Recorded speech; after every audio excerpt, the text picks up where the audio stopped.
What's good, YouTube? And welcome to the house. I already did the top 10 dumbest buys and buyouts of the year as a video, but you guys are trying here late, aren't ya? With Flute of Summoning Kuribo getting a buyout, people are actually spending their money after the fact, and I wonder what it must be like to be the Chad Kuribo collector who either goes, yeah, I've taken this to the bank, time to slim it down, or, sigh, I guess I'm spending more on these in the future.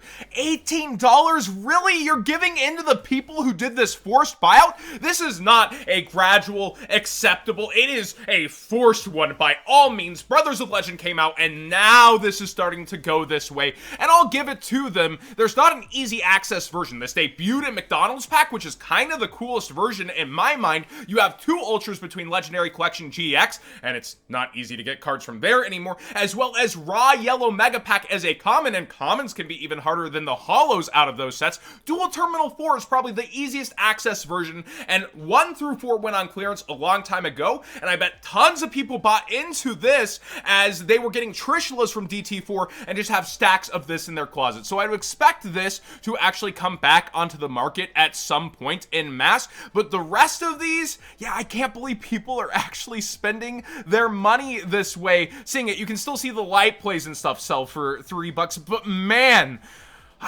people really give in to stuff like this, huh? Now, as though we live in a society, moments continue, common charity format has buyouts happening. Yes, let's make the cards less accessible that are made for a format that is supposed to be all about access. Goki is the most figured out thing in that format, and people are spending their money and getting this deck. I guess it doubles as a pass format that people might want to play with Rongo Bongo Gumblar loops. Heck no, keep me away from those. But seriously, that's one of the most broken, terrible places in Yu-Gi-Oh! This is more for common charity format, and with that, people are speculating heavily, and they want you to, on other past formats. Go get this, it's crazy for Deckmaster format. Yes, it is, and it doubles for GOAT format, which will be in Time Wizard format, and I do think that the Penny Stonk version of Last Warrior from Another Planet is good. I told you guys this as a quarter long ago. It's a triple up from there, and it's almost pressing $1.50 consistently now, with a lot of the 90-cent versions having gone, but you can see the sales rates before these announcements were ever made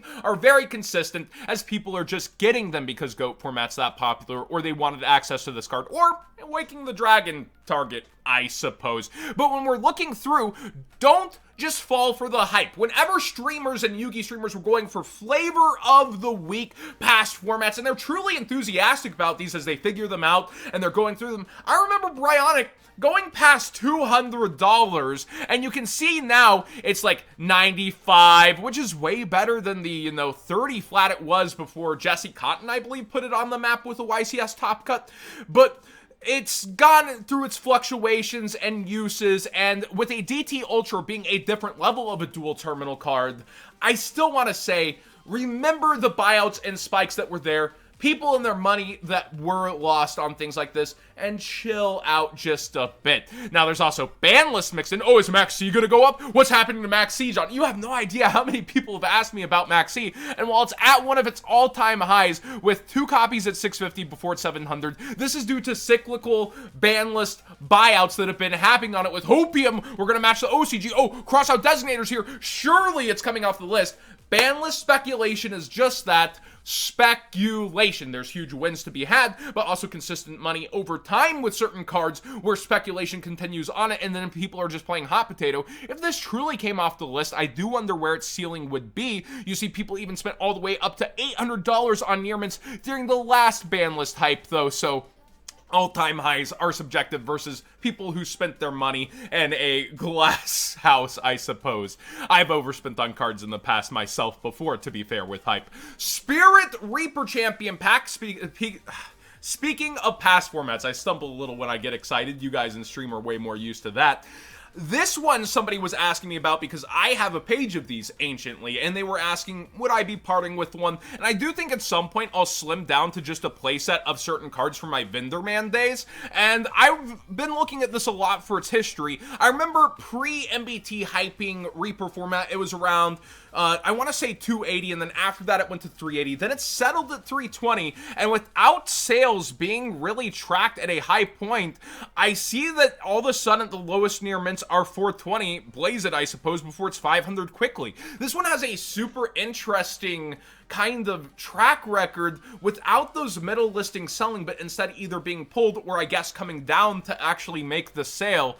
Reaper's a weird one to price, even for me. So just going through it, how it disappears and how people talk about past formats. Remember, test before you invest. Think about how much you truly love a format before you max rarity. And if you're going in on just speculation, tons of people are hoping you speculate and buy these kinds of cards right now, so that theirs they've been sitting on for a long time do end up going up. Think about that. There's other people interested there. Now let's talk about some other buyouts happening with the Albaz Strike structure deck. Like, Hex is commonly used in the fusion kind of substitute stuff to go alongside into the fusions and help you make Dragoon and stuff as a fusion substitute card, and it has been bought out. I always pull this out. Actually, Joey Skiles, if you go to 07 Houston, I built his deck that is a hero that got feature match. Everybody wanted to know the sauce back then, and the real sauce besides heroes while playing Light Hex in it was that combined with the heroes, but also combined with Cyber Twin, where you could go with Cyber Dragon, put this on the field, make Cyber Twin. There's some cool past format lost history there. But with this card, it's going a bit crazy right now, and I'm thinking I'm gonna go find mine. Just no easy access version. Cyber Dragon Revolution structure deck will be the easiest access version that I imagine will come down the fastest, though. Harpies, I didn't know were going so big money again on like newer versions that had reprints that were cooling them down before. Legendary Duelist Season 2 as well as Legendary Duelist Sister of the Rose Perfumer. It's a good chunk of change, as are many Harpy cards, but I didn't know Cyber Slash was pushing towards $20 here. I'd seen the buyout initially, then saw it come back down before, but here it's consistently pressing as we have new Harpy support in the future, people actually making builds, I suppose, with Tri-Brigade and other support in the future. But I feel like if it's a bit overpriced, it does have the waifu tax, yet people, there's just this rumbling with it. Let me know in the comment section down below if you think there's a legit rogue or meta deck that is going to be using Harpies or playing it. Like, is it going to sneak a surprise into the top cut of Nationals again, or is this just waifu bait, casual bait, because casual doesn't mean broke? Maximum gold, I'm happy to say access code talker's down to $45. With competition finally here, I told you guys when that would happen, prices would cool. Market man's often right with that stuff. Not always, but often. And we see here the competition really ramping up. No longer are they 60. That's a whole 25% fall. And a lot of the rest of the set going down. But Chamber Dragonmaid sticking her heels in the stand. Market price 12 and lowest listings, quote unquote, 10. The secret rare is really up there at $32, which is more than the price. I remember with Eternity Code, I suggested people buy this at $13 when people started to use it as a Dragon Link engine, saying, yeah, she's actually too cheap. I hate to admit it. This is more expensive than you could have bought her as she developed into the metagame. Crazy how short printed sets and then a love for certain cards can just create this thing. So again, the waifu tax, sometimes it's very, very real. Tuning Magician is seeing a bit of a buyout right now. You can see only 26 Pendulum Evo super rares. I guess it's a little brighter and sharper hollow than the Breaker of Shadows. It kind of shows up here even in the glam. Let me know what you think of the comparisons. Kind of weird that the newer one is so much more expensive than the old one, though. My thoughts are this. It's a really good card to bring out with Hulk and pinned combo decks. It's a tuner that can self-recur when you have two Magician cards in your Pendulum Zone from your graveyard, so it kind of gets you with Celine to access, and then you can go even further beyond, since it is a spellcaster, by bringing it back once again as you build your board. It's a little bit specific to Pen Magician, but it is a very good card. I've seen it comboed. I believe it was Maz in my live streams playing this against me, and Triff has probably done some list with this as well, I imagine. Zombie Horde is more expensive than I ever remember. Necro World Banshee is approaching $20. Ballard's Roach is almost a solid 8-ish. It's fallen back a little. And you have all that zombie support coming in the future. So I feel for you if you're in the market for these. hopefully Ghost from the Past 2 does a little something about this. These would be very welcome reprints in the lower end of the set, and it's crazy how Rogue/Love structure decks can get this high in price like this. Even Glow Bloom, I would say all 3 unique cards of this, would love to see them reprinted. If you only do 2 of them, one of the others is going to spike, which Konami kind of uses that formula sometimes of, it's going to spike and then we'll reprint it somewhere else, so they'll go into this product.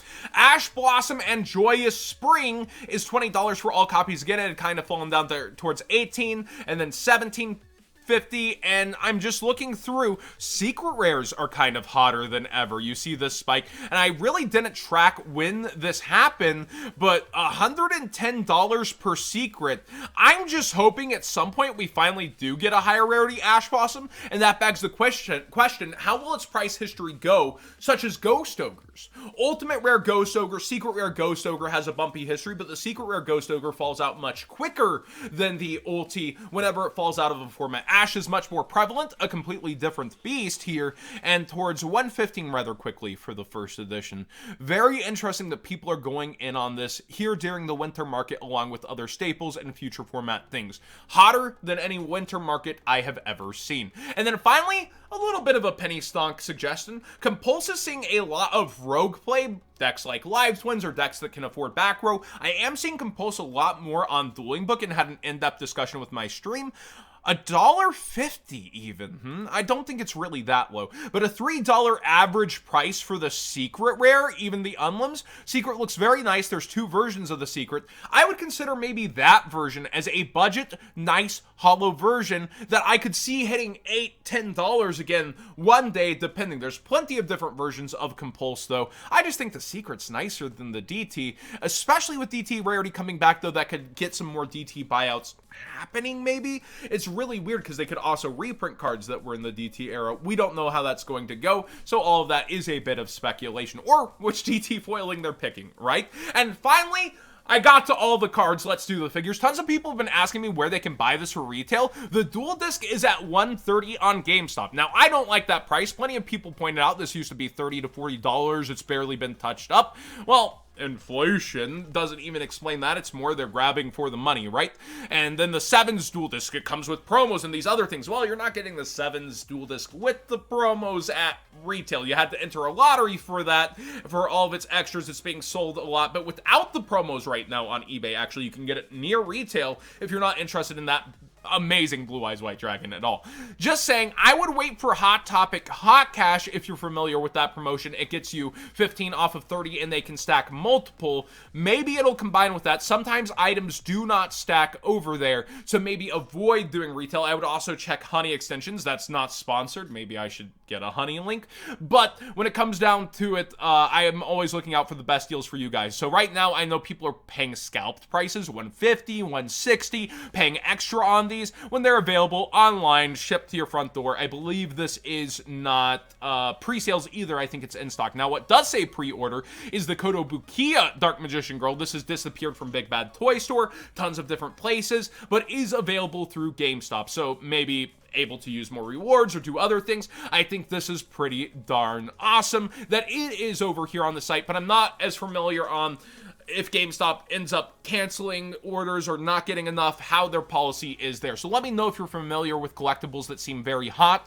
I'm hoping they get in stock, though, because this is selling out pretty much darn everywhere. Even Sideshow Toys, I think, like, sold out in a single day. So the fact they have it over here, pretty darn awesome for Yu-Gi-Oh! Stuff that I noticed. Let me know what you think of everything here on today's Market Watch. Please subscribe if you haven't already. Give this video a thumbs up if you enjoyed the conversation, from some of the stupider buyouts to future format buyouts to conversations about general theory to the we live in a society moments. Let me know what you think of everything going on, including the new formats that Konami has crafted. Do you think there will be a huge market impact or rush? I think there's a lot of people interested in hoping that you all stampede towards it, but I don't think it's necessarily going to be natural, with a lot of people selling into that happening from the decline of the grading hype and the market cooling off. They're hoping the collector's mark actually goes up. Like, I don't think that it's really a great idea to be buying into that necessarily, but at the same hand, if Konami starts to create unique and individual pricings. Like, let's say they did a chaos format playmat and they announced that the past Time Wizard format for this event is chaos format 2004, this product, we play this way. They could do a lot of cool things with it, but look at what Konami's done in the past and then consider the actual outcomes before committing into that hype, right? That's what I think personally anyways.